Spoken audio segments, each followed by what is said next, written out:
நாம் சாப்பிடும் உணவை நம்மளால பார்க்க முடியுங்க.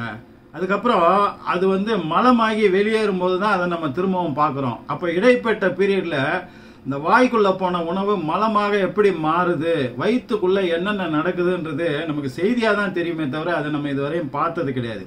ஆனால் அதே ஒரு அனிமேஷன் கிராஃபிக்ஸ்ல பார்த்தா எப்படி இருக்கும்? அப்ப இந்த உணவு வயிற்றுக்குள்ள வாய்க்குள்ள போனதுலேருந்து மலமாகும் வரை என்னென்ன ப்ராசஸ்லாம் நடக்குது, எந்தெந்த உடல் உறுப்புகளால் அது ப்ராசஸ் பண்ணப்பட்டு சத்துக்கள் உடலால் உறிஞ்சப்பட்டு அது மலமாக மாற்றப்படுகிறதுன்ற அத்தனை விஷயத்தையும் மேலோட்டமா பெரிய விஷயங்கள் பெரிய நிகழ்வுகளில் மட்டும் நம்ம அனிமேஷன் கிராஃபிக்ஸா பார்ப்போம். வாங்க. இப்போ மனித செரிமான அமைப்பு மிகவும் சிக்கலானது. இது அடிப்படையில் என்னென்ன இருக்குன்னா மலக்குடல் இருக்கு, பெருங்குடல் இருக்கு, சிறுகுடல் இருக்கு, கணையம் இருக்கு, வயிறு இருக்கு, அதுக்கப்புறம் பார்த்தீங்கன்னா வென்ட்ரிகுலஸ் அப்படின்ற ஒரு விஷயம் இருக்கு, கல்லீரல் இருக்கு, பித்தப்பை இருக்கு, உணவு குழாயின்ற ஈசோஃபேகஸ் கூட இந்த அமைப்பினோட ஒரு பகுதி தாங்க.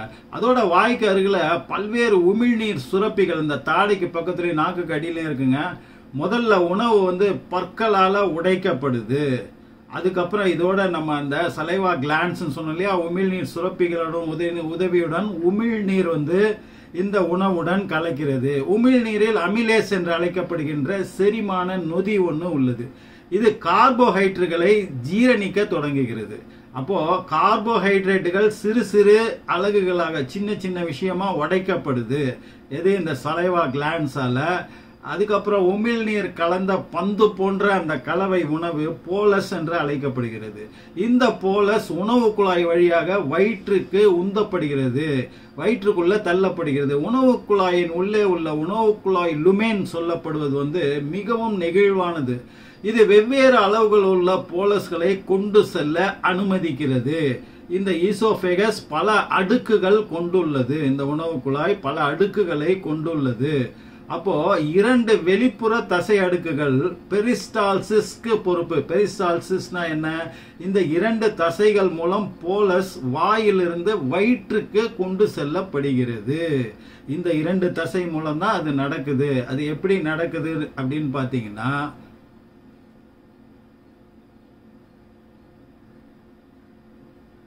இப்படி தாங்க மூவ்மெண்ட் நடக்குது. அதாவது கட் பண்ணி பார்த்தோம்னா அந்த ஈசோஃபேகஸ் உணவு குழாய்க்குள்ள உணவு இப்படிதான் தள்ளப்படுகிறது. அப்போ வயிறு அப்படின்றது 6 பகுதிகளாக பிரிக்கப்பட்டிருக்குங்க. இப்ப இங்க நம்ம கலர் கலரா இப்ப காமிக்கிறோம் பாருங்க. ஒண்ணுக்கான பேர் வந்து நம்ம குறிப்பிட்டிருக்கோம். இப்படி 6 வகைகள். வயிறு உணவு குழாய்க்கு ஒத்த அமைப்பு கொண்டுள்ளது. உணவு குழாயும் வயிறும் ஒரே மாதிரி இருக்கும். வெளிப்புறத்தில் உள்ளது நீல வாக்கில் உள்ள தசைநார், அதன் கீழே வட்ட தசைநார்களையும் காணலாம். இது தவிர அங்கு ஒரு சளி ஜவ்வு மேலடுக்கும் கூடிய சாய்ந்த தசை அடுக்கும் இருக்கிறது. உள்ளே உள்ள ருகே உணவு உட்கொள்ளும் போது வயிற்றை பெரிதாக்க அனுமதிக்கிறது. பிளெக்சிபிளா. வயிற்று சுவரில் இரைப்பை சுரப்பிகள் உள்ளன. அவை சளியை உற்பத்தி செய்கின்றன. இது சுரக்கப்படும் இரைப்பை அமிலத்திலிருந்து வயிற்று சுவற்றை பாதுகாக்க உதவுகிறது. உணவை பார்ப்பது அல்லது வாசனை பிடிச்சாலே இந்த இரைப்பை அமிலம் வந்து உற்பத்தி செய்யப்பட்டுருங்க. அது வந்து உண்ணணும் சாப்பிடணுன்ற அவசியம் இல்லை. ஆனால் மசாலா மற்றும் வயிற்றின் நீச்சியும் கூட இரைப்பை அமில சுரப்பை ஏற்படுத்தும். ஒரு நாளைக்கு 1-2 லிட்டர் இரைப்பை அமிலம் வந்து உற்பத்தி செய்யப்படுது. வயிறு போல உணவு குழாயில் ஒரு பாதுகாப்பு சளி அடுக்கு இல்லை. வயிறு மற்றும் உணவு குழாயை ஒரு ஸ்பிங்டர் மூலம் அது பிரிக்குது. உணவு குழாயிலிருந்து வயிற்றுக்குள் ஒரு பகுதி போலஸ் தள்ளப்படும் போது இந்த ஸ்பிங்டர் வந்து விரிவடைகிறது. பின்னர் அது சுருங்குது. இரைப்பை அமிலம் மீண்டும் உணவு மேலே செல்லாமல் இருக்க அது சுருங்குது. ஹைட்ரோகுளோரிக் அமிலம், என்சைம் பெப்சின், உள்ளார்ந்த காலனி மற்றும் கொழுப்புகளின் செரிமானத்திற்கு உதவும் லிப்பேஸ் ஆகியவற்றை இந்த இரைப்பை அமிலம் கொண்டுள்ளது. பாத்தீங்கன்னா அதுக்கு தெரியும் பாருங்க உங்களுக்கு. மேலும் உணவு ஊட்டச்சத்துக்களுடன் கூட உடலை சேதப்படுத்தும் பாக்டீரியாக்களையும் இது கொண்டுள்ளது. அதனால ஹைட்ரோகுளோரிக் அமிலத்தின் கூறுகள் தீங்கு விளைவிக்கும் பாக்டீரியாக்களை அடிக்க முடியும். இப்ப இந்த ஹைட்ரோகுளோரிக் அமிலம் வந்து அந்த தீங்கு விளைவிக்கூடிய பாக்டீரியாக்களை எப்படி அழிக்குது பாருங்க. இப்படித்தான் அது அழிக்க முடியும். அடுத்தது, ஹைட்ரோகுளோரிக் அமிலம் இரைப்பை சுரப்பிகளின் மூலம் வெளியிடப்படும் பெப்சினோஜன் பெப்சினாக மாறுகிறது. பெப்சின் வயிற்றில் சேரும் புரதங்களை உடைக்கக்கூடியது.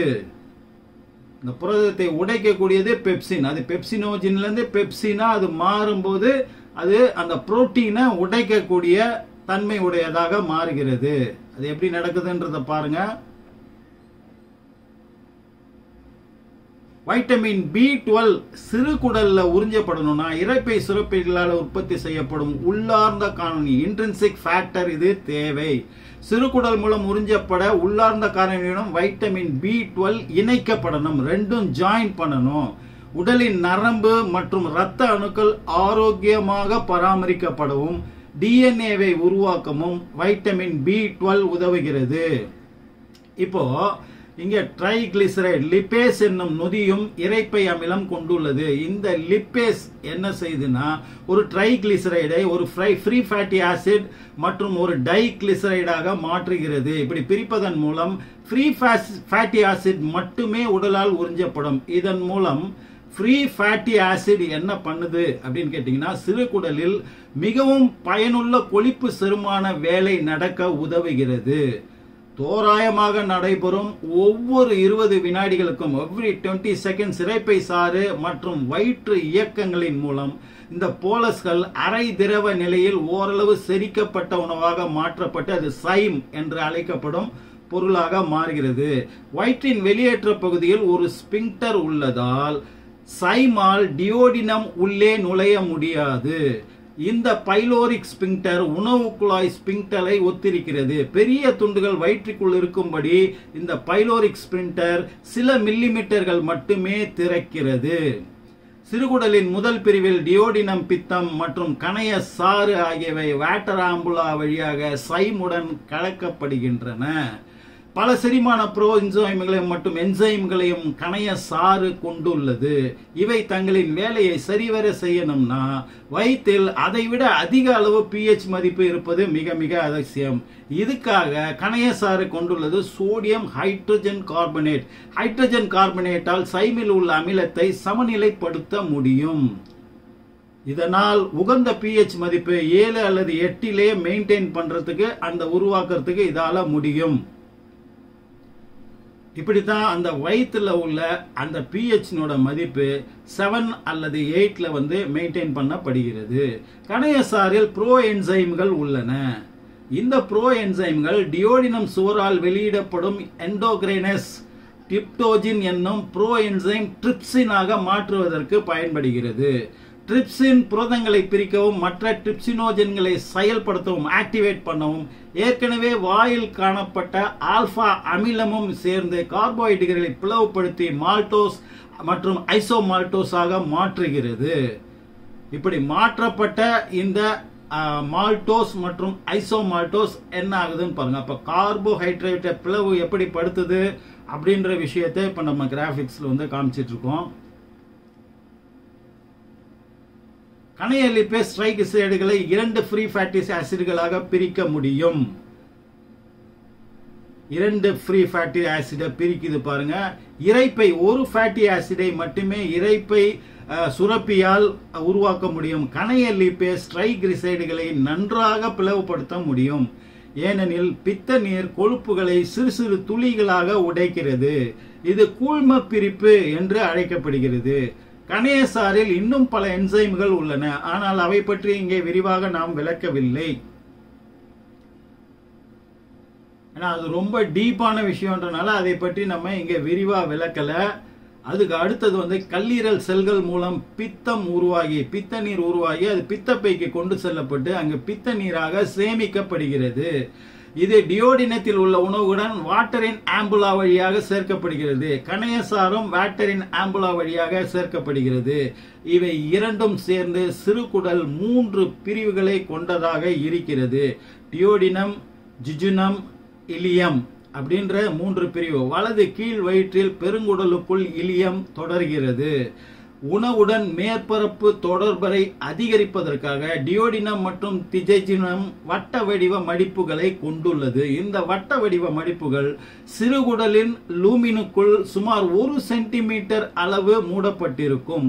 இவை சிறிய விரல் அளவிலான வில்லை எனப்படும் விஷயத்தால் மூடப்பட்டிருக்கும். வில்லை 1 மில்லிமீட்டர் நீளம் உடையதாய் இருக்கும். 1 மில்லிமீட்டர் தாங்க அதனுடைய நீளம் இருக்கும். அது ஃபிங்கர் மாதிரி அப்படியே இருக்கும், நீட்டா இருக்கும். இதனோட வேலை என்னன்றனா மிக மிக முக்கியமான வேலை. ஒவ்வொரு வில்லும் இரத்த நுண்குழை மற்றும் நிணநீர் லாக்டீல் எனப்படும் தந்துகியை கொண்டுள்ளது. ஒவ்வொரு வில்லைக்குள்ளேயும் அதை பின்னர் நாம பார்ப்போம். ஒரு வில்லை இது இங்க பச்சையாக குறிப்பிடப்பட்டுள்ள அந்த ஊட்டச்சத்துக்கள் வில்லை மூலம் உறிஞ்சப்பட்டு இரத்த நுண் குழாய்களுக்கு மாற்றப்படுகிறது. பிளட் கேபிலரிஸ்க்கு எப்படி நம்மளுடைய அந்த இது உறிஞ்சப்பட்டு இந்த வில்லை மூலமா பிளட் கேபிலரிஸ்க்கு ரத்த ஓட்டத்தில் போய் சேருது, வில்லி மூலம் உறிஞ்சப்பட்டு ரத்த நுண் குழாய்களுக்கு எப்படி இது மாற்றப்படுது அப்படின்றத இப்ப நம்ம கிராபிக்ஸ்ல வந்து பார்த்துக்கோம். குளுக்கோஸ் மற்றும் சில சத்துக்களை சுமந்து செல்ல ஒரு சுமப்பான் தேவையில்லை. அவை இரத்த ஓட்டத்தில் சுதந்திரமாக கொண்டு செல்லப்படுகின்றன. இரும்பு சத்து போன்ற பிற சத்துக்களை சுமந்து செல்ல டிரான்ஸ்பரின் போன்ற போக்குவரத்து புரதங்கள் அதை தூக்கிட்டு போற ஒரு விஷயம் வந்து தேவை. கொழுப்புகள் லிப்போப்ரோட்டீன்களாகிய கைலோமிக்ரான்களால் சுமந்து செல்லப்படுகின்றன. சுமந்து செல்லப்பட வேண்டிய ட்ரைகிளிசரைடுகள் கிட்டத்தட்ட கொழுப்பு புரதத்தில் மூடப்பட்டிருக்கும். அதை அப்படியே க்ளோஸ் பண்ணி அப்படியே அதை வந்து கேரி பண்ணி கொண்டு போகும். கிட்டத்தட்ட கொழுப்பு புரதத்துல தான் இது வந்து மூடப்பட்டு இருக்கும். அது எப்படி மூடப்பட்டிருக்குன்றதை இப்ப நம்ம பார்க்கிறோம். கைலோமிக்ரான்கள் மற்றும் ட்ரைகிளிசரைடுகள் பின்னர் லாக்டீல் வில்லம் மூலம் கொண்டு செல்லப்படுகிறது. ஒவ்வொரு வில்லை இன்னும் சிறிய மைக்ரோ வில்லையால் மூடப்பட்டிருக்கும். இவை குடலின் மேற்பரப்பை கணிசமாக பெருக்குகின்றன. மைக்ரோ வில்லை ஊட்டச்சத்துக்களை உறிஞ்சுகிறது. இந்த மைக்ரோவில்லை ஊட்டச்சத்தை உறிஞ்சி அதுக்கப்புறம் இது எப்படி பிளட் ஸ்ட்ரீம்ல கொண்டு போய் சேர்க்குது அப்படின்றத தான் இப்ப நம்ம பார்த்துட்டு இருக்கோம், பார்க்க போறோம்.